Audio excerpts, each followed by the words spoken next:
Good morning. For some reason, I'm having some technical difficulties. Beautiful Monday morning. Sun is coming up behind me. I had Old Glory waving in the wind there in the corner. There is Old Glory waving in the wind. Thank God for that flag. That flag stands for freedom. And I'm glad and I'm grateful for this country and for the opportunity that it has.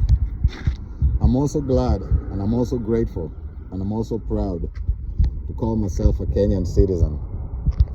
And I'm also proud of the opportunities that there are in my country. However, I am kind of disappointed of the management and the political system in my country. And that has been my point, and that is what I'm going to preach on. My point is on infrastructures and road. By name, I'm called Daniel Meshach Owinyo Abuto, born in West Songo sublocation next to Chemelil. I grew up very poor and very humble, and that is why infrastructure is important to me. And don't let me get it wrong. I am far from wealthy. By federal standards in the United States, I live below the federal poverty line. But yet, by my living below the federal poverty line, I am still way off and better off than my peers in Kenya. I'm a mechanic by profession. Nothing fancy, nothing complicated. But I've taught myself and I've specialized on Volvo cars.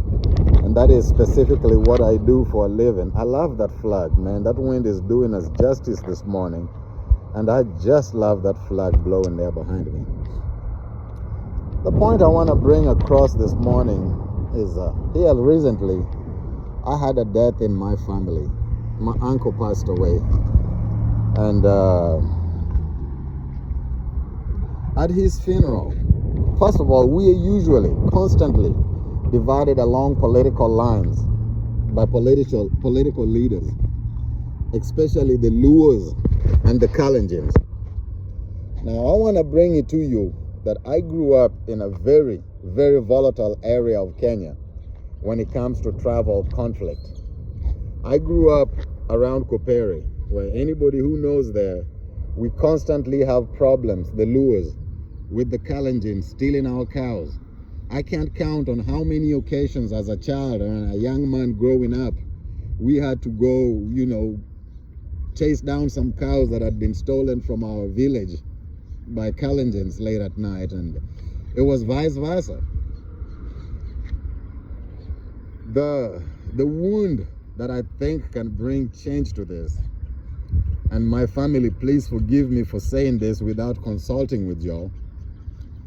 My uncle, the late George Agango Ogacho, was very brutally and very horrifically murdered during a cattle raid by the Kalenjins many, many years ago. And it left a wound in our family and a pain in our family that we lived with for the longest time. Last week, my uncle, a brother to the late George who was murdered, passed away. And at his funeral, one of my cousins is married to a Kalenjin. And nothing, I don't mean that in any negative manner. The point I'm trying to bring across is that after all that pain and after all that, we still married to a Kalenjin.